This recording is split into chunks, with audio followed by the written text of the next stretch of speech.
Well, I've got noon, and I've already received one request to try to get this meeting done before 1 o'clock, so we're gonna try to do that best we can. I'm gonna call the meeting to order, and we go around to roll call. Jim, why don't we start with you? Jim Story at large. Luke Walters, MDOT Statewide Planning, proxy for Heather Bowden. Stephen Ringelberg, Lake Township. Kevin Kleinster, City of Zeeland. Steve Spool, Up Park Township, and welcome to Park Township. Thank you. Thank you. John Yonker, Fillmore Township. Can't read it. Jason Latham with the MACC. Nathan Bach, City of Holland. Tom Monk, Zeeland Township. Al Nice, Olive Township. Mike Sabatino, Port Sheldon Township. Brett Laughlin, Iowa County Road Commission. Steve Boltice, Holland Township. Randy Cooper at large, and Nation Builder. Eric Dykstra at the MAC. Judy Misher at the MAC, and we have four. Wonderful, thank you. Let's all rise for the Pledge of Allegiance. You're behind me. Right up here. Oh. I pledge allegiance to the flag of the United States of America and to the republic for which it stands, one nation, under God, indivisible, with liberty and justice for all. I would entertain a motion to approve the minutes of our last meeting, unless there are any changes. Get a motion? That was Tom and Mike. Yep, great. Any discussion? All those in favor say aye. Aye. All opposed, same sign. Motion carries. And I do, right before we do public comment, we did receive some notification from our treasurer today that there is going to be a need to amend the budget. And in order to address that item, we need to amend the agenda. And so I'd entertain a motion to amend the agenda to add that item. Yes, I'd like to make a motion to amend the agenda to add amendment to the budget. Great. We got motion and support. Any discussion? Seeing none, all those in favor say aye. Aye. All opposed, same sign. And we didn't talk about where to put that, but I think it makes sense to put that in immediately after the financial report, so Perfect. we know what it is that we're talking about. Yes, we have room for it. Notice it's A blank C. So I Oh, put look at in the that. Oh, look at that. I didn't That's even why notice Judy's that. leaving. D. That's where it was going to be. Well done. And then next item is public comment. Is there anyone here who would like to address the MAC at this time? Big crowd. Yeah, very big crowd. Seeing none, I will close the public comment period. Just as a board comment, just restroom logistics, restrooms are just outside to Yep, the left. right there. if you need. Oh, great. Thank you, Steve. Yep. And now I'm going to turn the meeting over to you. All right, thank you Great. very much. I appreciate it. Thanks everyone for being here and for the quorum. I really appreciate that. We're going to jump right into the transportation program, and we'll start off with the Pager ratings. It's Eric's favorite thing to do. Okay. So Alec is sick today. He came in, he tried to rally, we told him to go home. So that's what's going on today. So we conducted, this is Pager ratings, of course, and for those that are not familiar, that is Pavement Surface Evaluation Rating. I don't know what the A stands for. I think they threw it in there to make it make sense. So that's what it stands for. It is a standardized system, definitely used in the state of Michigan and other states in the Midwest and across the country. So I conducted the ratings along with representatives from the road owning agencies as well as MDOT in July and August of this year. We are required to rate 50% of the network, and this is federal aid only, but we do the whole network every year, and we're going to continue to do that. So it's MDOT, Allegan County Road Commission, the City of Holland, Ottawa County Road Commission, and City of Zeeland. Those are the territories we rate. It's about 350 miles, 2,300 road segments, which could range from 30 feet to a mile or more. So they're just split up however they are on a statewide basis. And it's a 1 through 10 scale. So 1 is going to be very poor, needs to be reconstructed. 10 is excellent, brand new reconstruction. So we drove over 500 miles, over 21 hours and 4 days. And these ratings, I just want to reiterate, they're used to prioritize future projects. So next slide, please, Judy. All right, this is what we're looking at. for 2025. This is the whole MACC network, so you can see kind of the trends from the past 3 years as well. So this is good, fair, poor. So 1 through 4 is poor or red. 5, 6, and 7 are fair or yellow, and then 8 through 10 are green. This is just kind of an FYI so you can see the system. You can see the trend from last year. The good is down by 5%, but the poor is up as well. So it's up 6% from last year. And fair is about the same. Just a question. Do you end up evaluating the why? I mean, some of those swings are a little larger than I would. Right. We have not dove into that yet because it's fairly complicated. That's something on my radar to jump into. But usually, I mean, I can tell from anecdotal experience riding around, you could have a road paved the year before and then all of a sudden it's a 7 the next year. It's just, a lot of it has to deal with wheel path, which are those divots in the road and some block cracking and things. So there's a whole list of things that would make the road degrade faster than it should. One thing that we do want to do is do it every year, because I think having that data and eyes on the road every single year is really helpful. I personally think, and the one thing that you're trying to do in the asset management world, it's that fair. You're trying to make sure that fair stays fair. You don't want it to go to poor. So that's what you're fighting. So a lot of times that, it's kind of like putting shingles on your roof or your deck. You want to seal your deck before it gets bad. Because if it gets bad, well then, you know what? Now I got to do a whole new roof, or I got to get a whole new deck because those boards are shot. So if you can just do that preventative maintenance and really live in that fair world, then you have a decent transportation system. And once it gets poor, it's just a lot more expensive to bring it back up. So that's the goal. And I should say the one thing that Payzer helps us with is there's degradation curves. So they have 20 some years of data now. So if you have a 2-lane road that's asphalt and it's a rated a 5, you can kind of go to the graph and you can go, oh, I got a couple years left before it'll jump to poor. So you're looking at those degradation curves, and it's kind of charting where you're going to be in the future if you don't do something now. So it just helps with the decision making and developing a project level plan. You go, you do 23, 24, 25, the reds goes 18, 25, 31. That's a pretty crappy trend. Yeah, that's not good. Yeah, it's not good. And the one thing that I think Eric kind of hit the nail on the head, you could do a chip seal and you'll go, okay, good, that's going to bring you back up to a 6 or 7. But within a year or two, if that chip seal was done on maybe, let's say, a 4, it can jump right back to a 4 or a 3, like within a year or two. And the degradation curves say you should get 4 years out of it. And in practice, you might only get 2, which, again, that's why I think it's good to keep doing it every year. Does that sound good, Brett? I know you know this stuff like the back of your hand, but it helps you make decisions. It's not the end-all, be-all, but it's a good tool to have in the toolbox to rep. And there's so many factors. There's soil conditions, freeze-thaw cycles. If you get a amount of bad traffic on the road. I mean, there's so many that's going to impact. Right. I mean, you have to have that in your back of your mind when you're making decisions on what treatments you want to. Of course, the textbook is going to dictate a lot of that. Yeah. You usually want to do a more robust fix, but you don't have the money. So that's the other thing. Now I'll break it down by the 5 road owners. So Judy, next slide, please. Okay, Allegan County Road Commission. So they have about 43 miles of roads.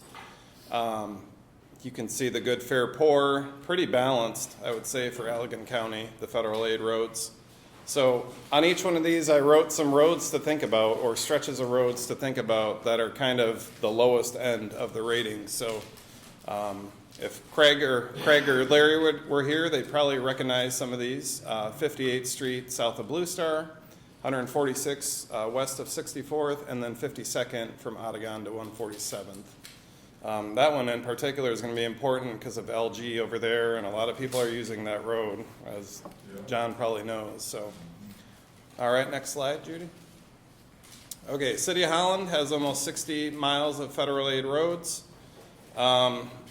Again, almost balanced by thirds, just a little bit off, but it's trending more towards the poor in this situation. So some of the roads to think about would be 64th from Washington to Lincoln, 32nd from Old Orchard to Lincoln, and then 16th from Waverly to Country Club. And I know some of these are actually under repair or are going to be still this season. So next slide, please. MDOT is looking good. They actually have the best network in the area out of the 5. So they've done a lot of work the past several years in this area. So 113 lane miles, linear miles that they have. So good is 58%, fair 31%, and only 11% poor. And areas to think about for them would be 31 from Ransom to Port Sheldon. That's actually on our tip, so that will be taken care of. And then Chicago Drive, it's sinking in this area, 64th to 56, so MDOT's aware of that, and hopefully they will address that at some point in the future. Next slide, please. Ottawa County Road Commission, 120 miles, trending more towards the poor again. Some of the roads to think about, I'm not picking on them by giving them 4. I just had room to fit 4 here. So, James from 132nd to 31, Chicago Drive 112th to Zealand, Douglas right in front of our office, and then 96 from Perry to Woodbridge. Next slide, please. City of Zealand. So I always offer Kevin Plackmeyer to ride around, and he says just run with it. So we do this with Ottawa County to save Kevin some time. So they have 14 miles of federal aid roads, pretty balanced there. Some roads to think about: Jefferson from Roosevelt to McKinley, which is that western road. It's a residential road. Central from Elm to Maple, and Church from Maine to Washington. I know that one's on our tip, so that'll be a full reconstruction on Church Street. Next slide, please. Okay, can you go back, Judy, please? Any questions on Pazer? Can you send us this? I sure will. Absolutely. Yeah. I'm going to be doing a value report, and we're going to kind of make sure this is in there. So I'm hoping to get out to everybody in the next 2 months once we get this together, just to kind of give each person, each member that update. But yes, we'll get it to you. All right, next slide. So now out to Green Commute Week. So I would say we had a very successful Green Commute Week. Sean Monroe is not here. He's back at Michigan State, so I have the privilege of talking about Green Commute Week. I was at most events. This year, I think he really did a good job trying to have something scheduled every day that the public can be involved in. We saw several leaders from this group attend some of these events. So the big magnum opus was the concert at Collin Park on the Saturday. So the weather held off. It was a good concert. We had a lot of interest. We gave a lot of promotional things away to people: T-shirts, frisbees, cups, hats. What else am I missing? Bike lights, bags, you name it. We gave it away. So we had 100 participants actually log their miles this year. That's about equivalent to last year. But we did exceed with all the public events that were going on for the week. So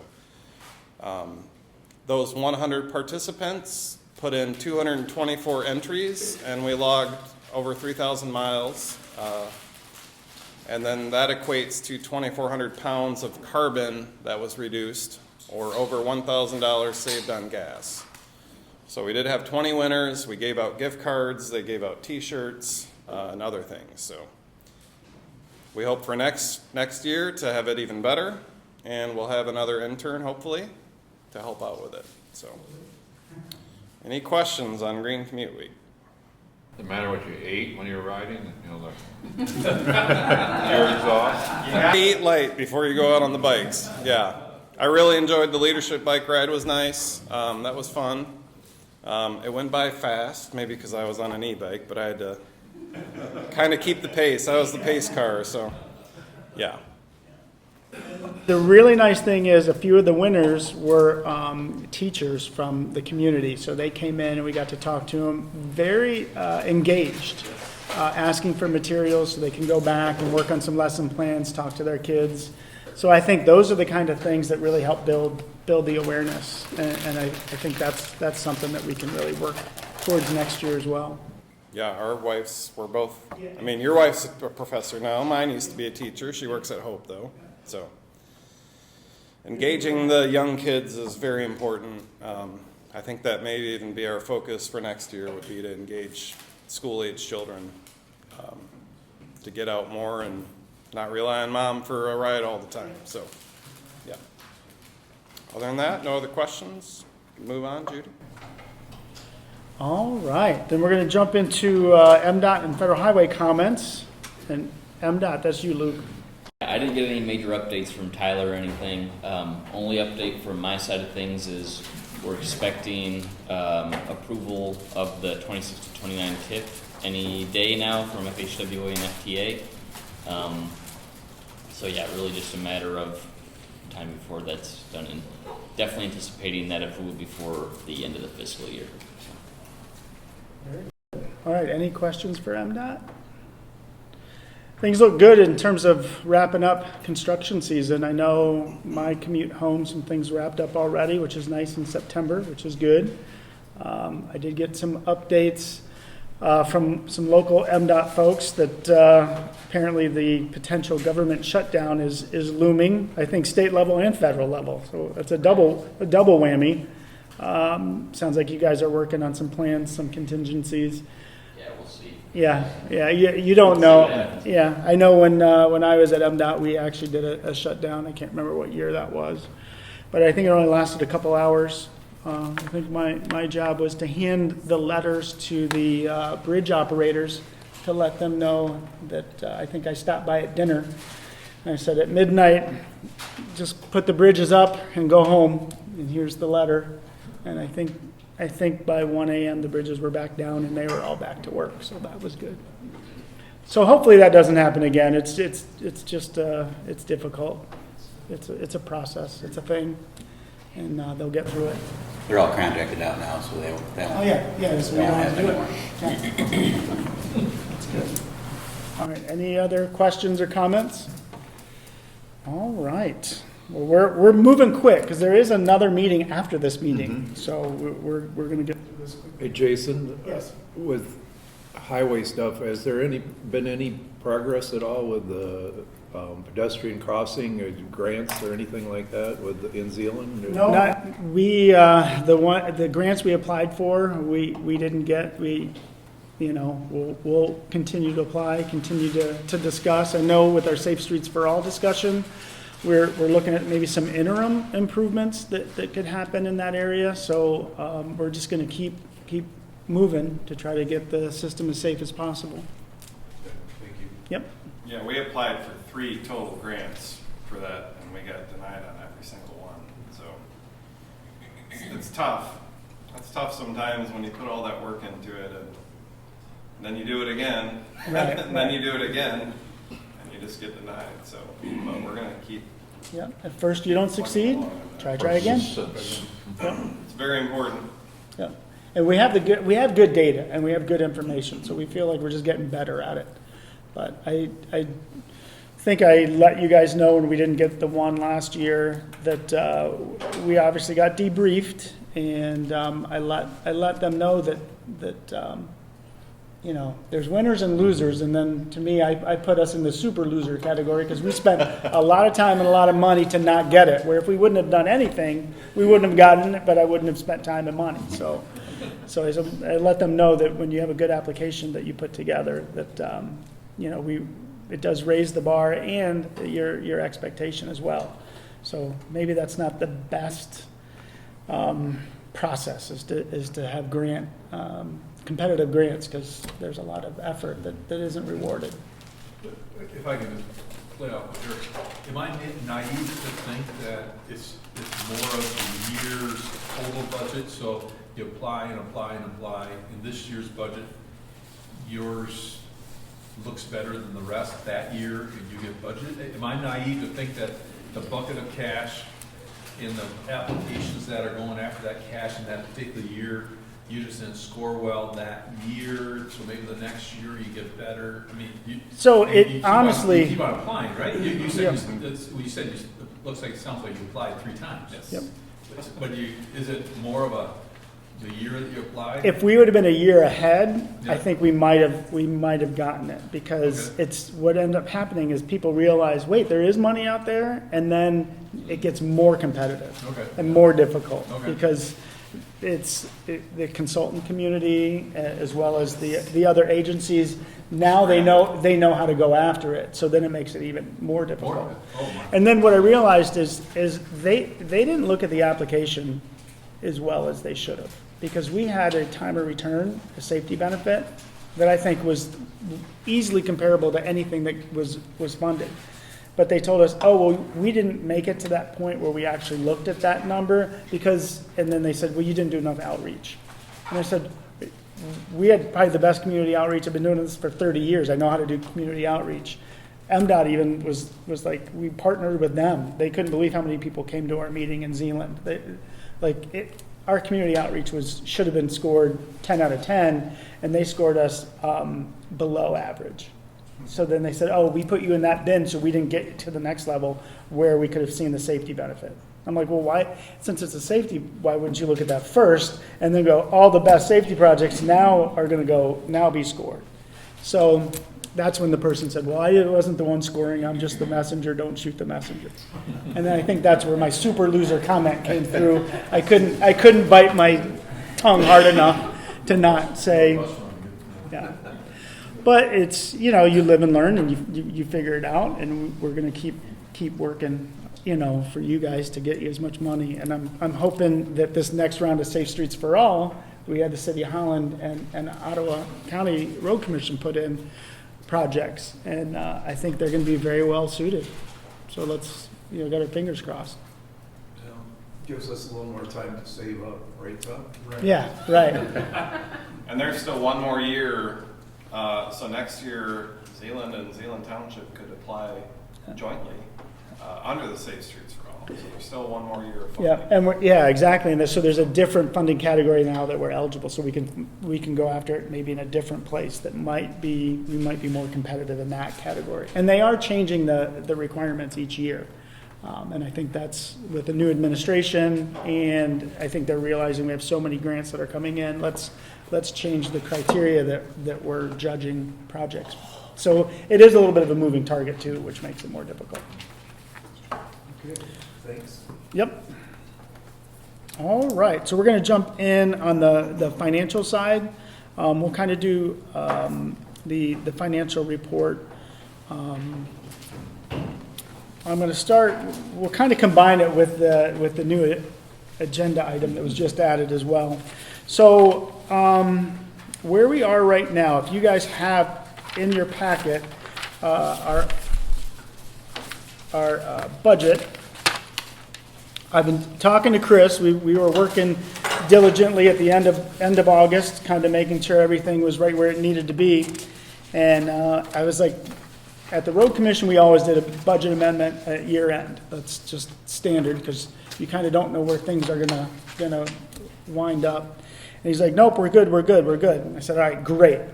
I had a little health scare at the beginning of September, so I didn't dive back in to these numbers as far as I should have, but I circled back with him, and he's like, nope, we're good.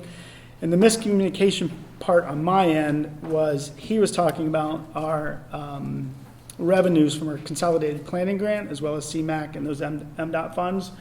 We're spot on. We're right where we need to be. But today, as I was going through everything, preparing, I was like, good, we don't need a budget amendment, everything's good. Working through the discussion with him, and I was like, but what about these numbers? These numbers aren't matching. He goes, yeah, you're going to need an amendment. And I was like, okay, well, that's where I was going with you in August and beginning of September, and now we are kind of at the 11th hour, so I apologize for that. Our exec committee meeting was canceled, and that's usually where we would have gone through. I would have gone through this with exec to let them know where we are on the budget side. So good news is we had the money in the bank. Nothing's out of whack other than the fact that we didn't have these numbers right where they needed to be early on. So that you should have had these numbers a few months ago. If Chris and I were tracking on the same page. Consolidated planning grant, that's what rules the day. That's 80% of my salary, the staff salary, that's all you care about, because that's the money that runs the MACC. That's everything. And he's like, we're good. So now, if you jump in, here's the amendment items that I'd like to address today, would be on page 2, it starts with community enhancement. And those members that are part of the community enhancement program, we had voluntary dues that were contributions. We didn't call them dues, they were contributions. So there was an additional, if you can see the actual year to date, we're up to 131,000, but we only budget 42 because that's the dues. So the voluntary contribution, we didn't update our budget to include those, but that's funding that came in, and because that's funding that came in, our CEP board approved several projects. So we obviously flew right past that 42,000 that's budgeted, because we budget based on dues, not voluntary contributions, because they're voluntary, we didn't know that they'd be in there. Thus, that's why you do a budget amendment at year end, to make sure you can capture that. So what I'd like to do, I have four areas. So that line item 38 is put the 25 budget, bump that up from the 42 to 150,000. And then line item 41, that's our payroll. If you can see, we're at 361. We only budgeted 302. So in talking to Chris, he's like, well, I didn't add your intern last year or this year, so I didn't have that in there. And he goes, and I didn't add the approved, what am I thinking of? Our yearly cost of living increase. He goes, I didn't know what that's going to be, so I didn't put it in there. He goes, usually I put fluff in there because I know you're going to get it, but I didn't have it in there as well. And then, if you recall, my 3-year sign-on bonus was enacted this year, which wasn't in there as well. So to put that budget where it should be, that line item for fiscal year 25 would be 399, as opposed to the 302 that's in there. And then the last two items, again, was oversight. If you see line 46, our clean air program is at 20. It should have been at 40, and our UWP has it at 40. So we approved it at 40 because we knew it was supposed to be at 40. So that should have been at 40, not at 20. And if you can see, we're already at 31, and that doesn't include the green commute week. So we should get closer to that 40. And then the last item is our building maintenance. We put in 13,000 because we didn't know exactly how much the replacing the boards and painting.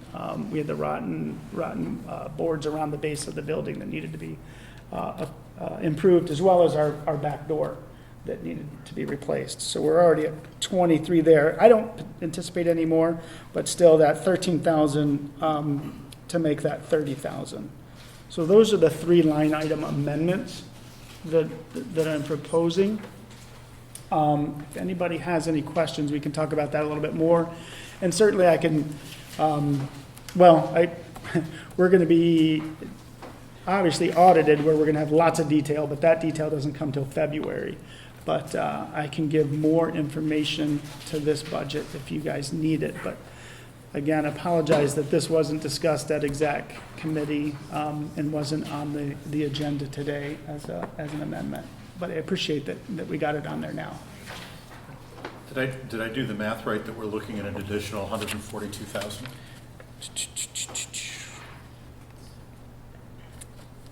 I had 240. At 240? If that's right. I had The 42 goes to 150. 42. I had 142. Yep. Okay, there you go. Yep. That's an important distinction. Yeah. Yeah. So financially, and this is something that's going to be in the value report that I'm going to go around to talk to people, is we're in a really good position financially. If you guys recall, just over a year and a half ago, we went to MACC, and we've been earning about 5% on our funding there, which is great, because before it was just in checking accounts, it was earning just less than 1%, if that.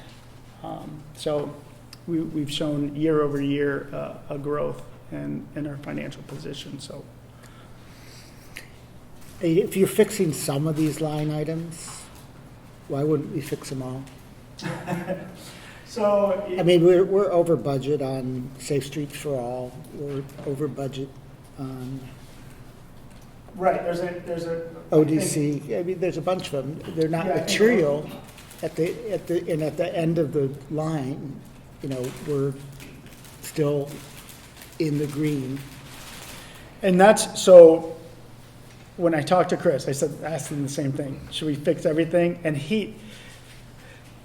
at the 11th hour, I couldn't go through each item. He's like, it doesn't matter. He goes, all that matters is because our consolidated planning grant is where we're coming from, that's 80% of our budget, and that's reimbursed.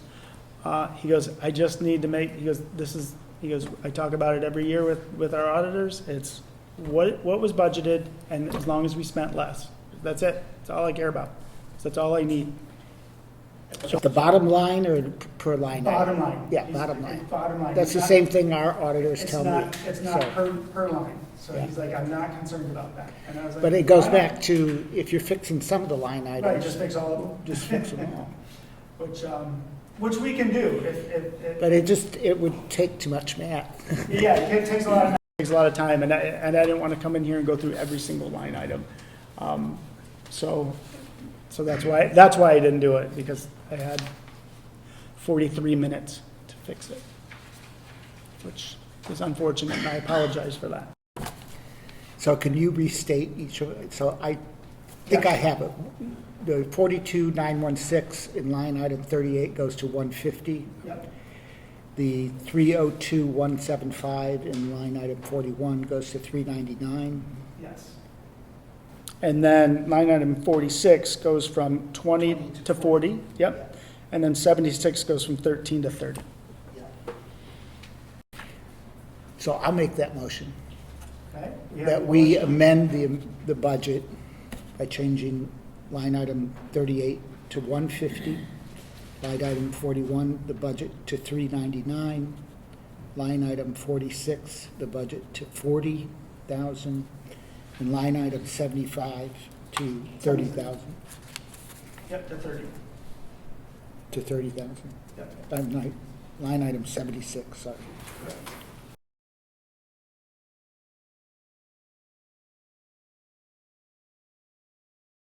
Discussion. I appreciate Stephen's question. I was wondering the same thing, actually. I whispered that over to Stephen, like, how come we're doing just these? So thank you for that. I'm always willing to ask the dumb question. Just be this time. So far, 3 of us had that same question in the last hour and a half. Will there be a further amendment then to fix these others, or does it not matter, you're not going to pursue that? It doesn't matter, because the overall will be above what is spent. All right, any further discussion? All right, all in favor, respond by saying aye. Aye. And then opposed, same sign. All right, motion carries. Thank you very much. Thank you very much. So can you recirculate these Yes. with the change that we just voted? Yep. So everybody can take it back to their own board? Absolutely. Okay. Thank you. Absolutely, thank you. And then, the last item, in August,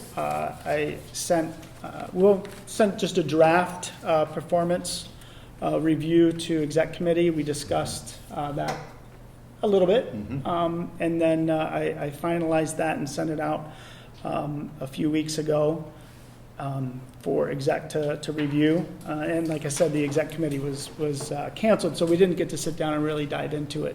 But after talking to exec members, they were comfortable with putting on the agenda today a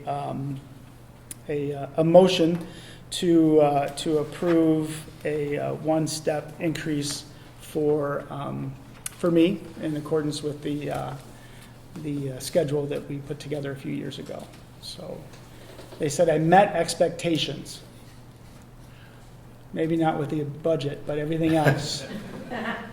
So. By skin of your teeth or something? Yeah, just barely, just barely.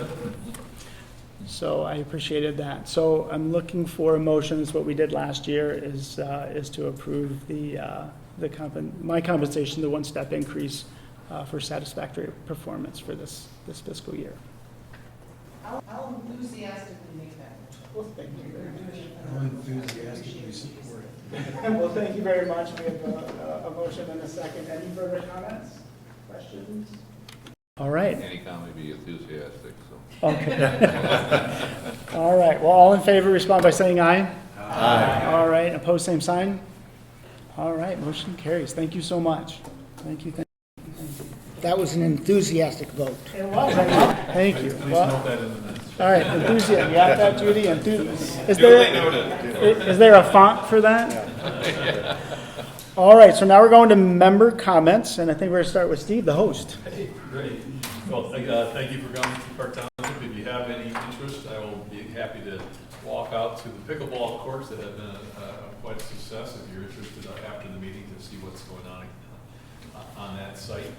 We just did a tour to a couple neighboring townships and looked at some bathrooms. I have to be naive enough to say that I didn't realize that a 4 or 6 stall bathroom could cost nearly $500,000, but they do. So there is going to be a bathroom that's going to be placed near the pickleball courts. My colleague Russ is not here to. I'm sure he'd be excited about having a bathroom near his courts. His courts. His courts. I see him on a regular basis right here. Also, we're going to end up putting a 56 place parking lot off the front end. You would drive in and then go to the left, and so there'll be actually, in some sense, a pickleball parking lot.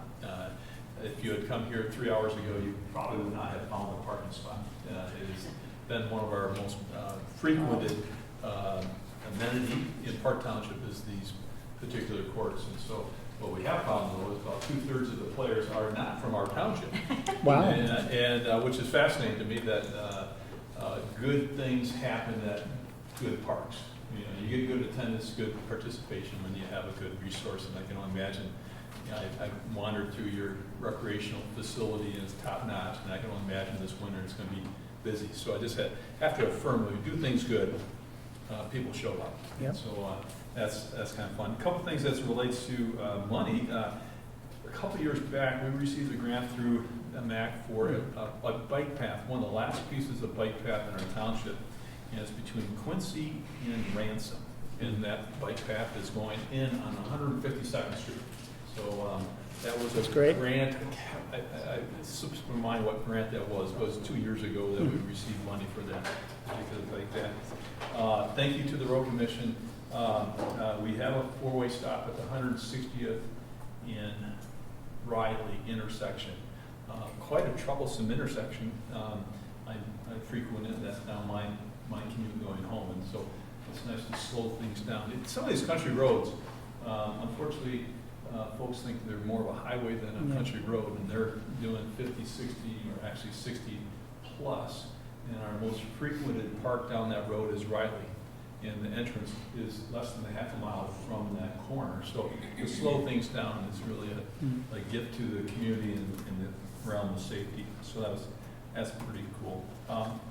If you look out this window, I know all of us know Outdoor Discovery Center. This is kind of a, not it's old news, but if you're not doing stuff with ODC, I just want to say they are one of the best partners our township has. They are doing a fantastic job. There are wildlife flower grower on the site. There are invasive species remediation expert. I mean, I tell you, I can't speak more highly of that partnership. And if you're not doing something with them, and I'm sure you all are, but do more with them. I just think the world of them, and they have done a fantastic job as a partner. And We are going to do some communication this fall as it relates to short-term rentals.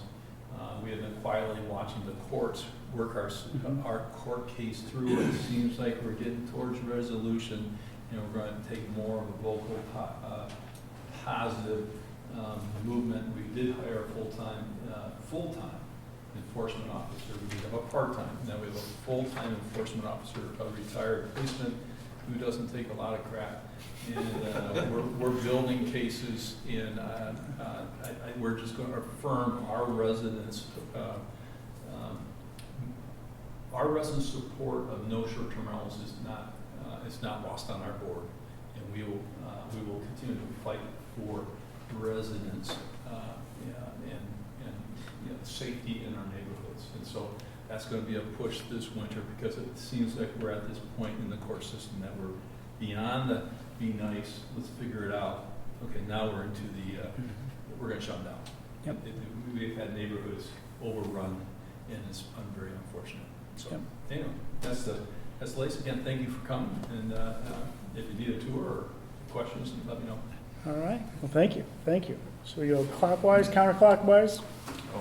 Yeah, just ongoing things like just working on, so not anything new, so I don't really have anything much to say, so. Okay, well, that's good, because we had another meeting right after this. Yep, right. I'll go quickly. We continue to educate the public on our Headley proposal for the reset. Finding it's complicated and confusing and puts most people to sleep, but we are doing our best to make sure the public is aware of that. Exciting news last week, we announced the opening date for the ice park, which is Friday, November 14 at 2 p.m. is the ribbon cutting. Everyone is excited. Hard to believe we're going from 85 degrees to ice skating in 8 weeks, but our staff tells us that that's absolutely going to happen on that date. The first public skate is November 14, that same day at 6 p.m. You have to sign up ahead of time with a specific date and a specific time, and you can go to hollandrecreation.com to do that. And then third, I have received at the mayor's office, at the MACC office, and Mayor Kleinstra's marketing director approached me in church to make sure that everyone is aware Yes. that Mayor Kleinstra's retirement party is Friday, October 3, 1 to 4, downtown Zeeland in the Pumpkin Fest entertainment tent behind the library. And he is providing complimentary root beer floats and popcorn. So I know I will be there. I'll be there for both. That's okay, remind us again, October 3. October 3, 1 to 4, downtown Zeeland in the Pumpkin Fest entertainment tent. Over in March at 3. Yes. Oh, yes. Special tribute to Mayor Kleinstra at 3 p.m. Yes, there we go. Yeah, that's in slightly smaller print for this old guy. And you can get social district beverages purchased at downtown restaurants. So apparently they're encouraging that as well. Yeah. We can't say it's on Kevin.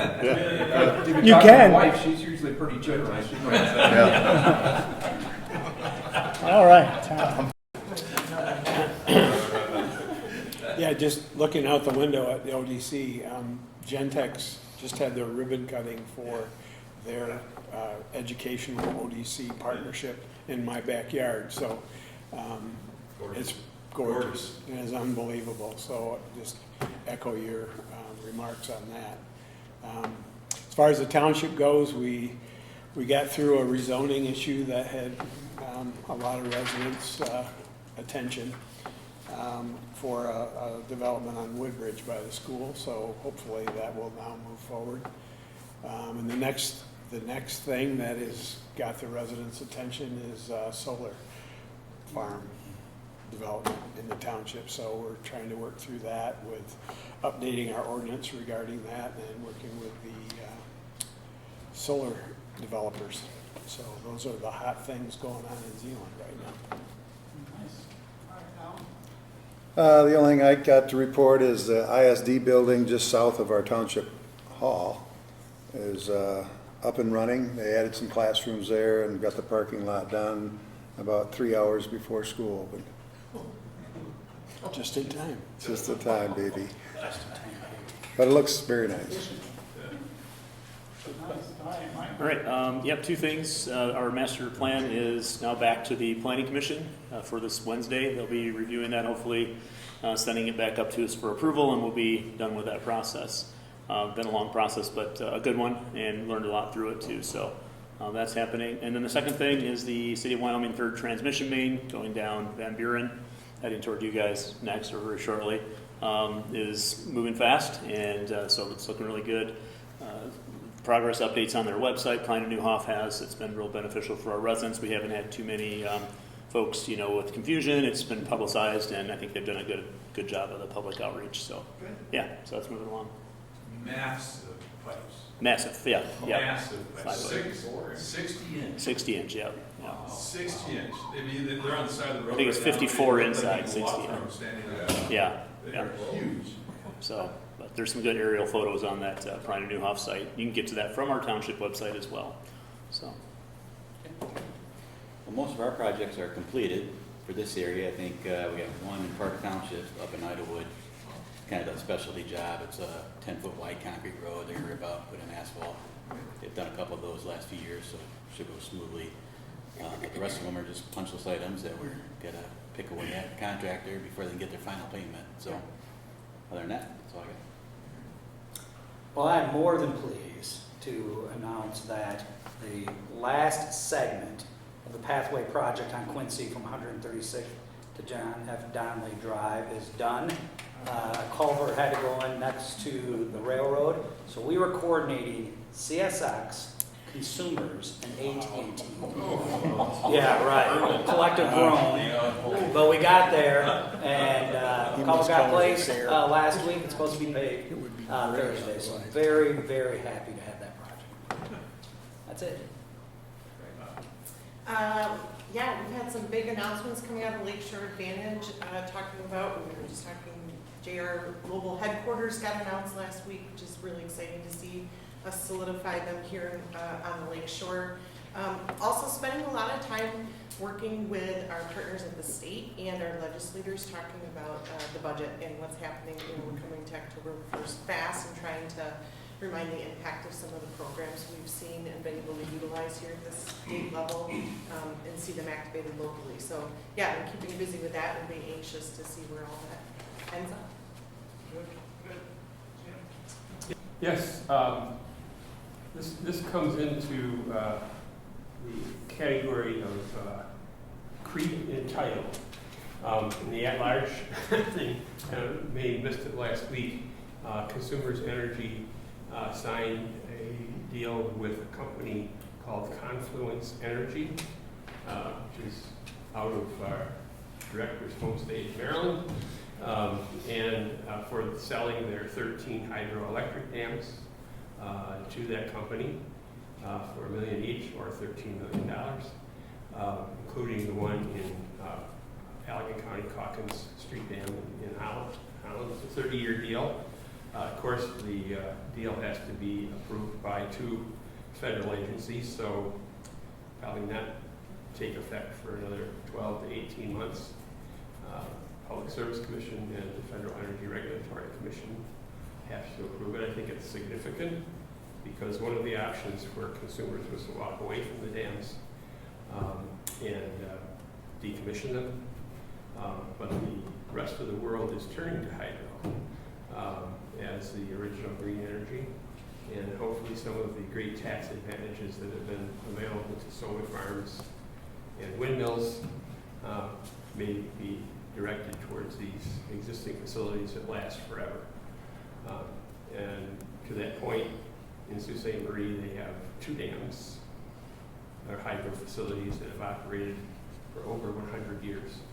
One operated by the Corps of Engineers at the locks, and the other one by the city, Cloverland Electric Co-op, that they inherited from a company. So significantly last week, the country of Ethiopia dedicated the largest hydroelectric dam in the world, and it was a citizen effort for $4.5 billion thing. China is building the next one up in size near the Indian border. So those are 2 indications that hydro is, for lack of a better word, getting a little more sexier in this whole world of energy. So that, the other thing that I take my at-large title a little bit, and I understand the next meeting, is that the Road Commission's application for $7 million in federal funds to fix the Lakeshore Drive washout was not approved, but it drew a lot of favorable comments from the federal agency that reviewed it, and they are intending to reapply for round 2 next year. With that, I'll pass the baton. So Lake Township, I want to agree with Steve Spoolhoff about ODC. We had them out and they did 12 educational programs in Lake Town parks this summer. And they also do all of our invasives and wildflowers and stuff like that. They're a great partner. We're doing a pilot of the Interurban Transit Authority, and I keep trying to push the boundary on that. So the Transit Authority now has agreed to go to Evergreen Commons and the Holland Aquatic Center.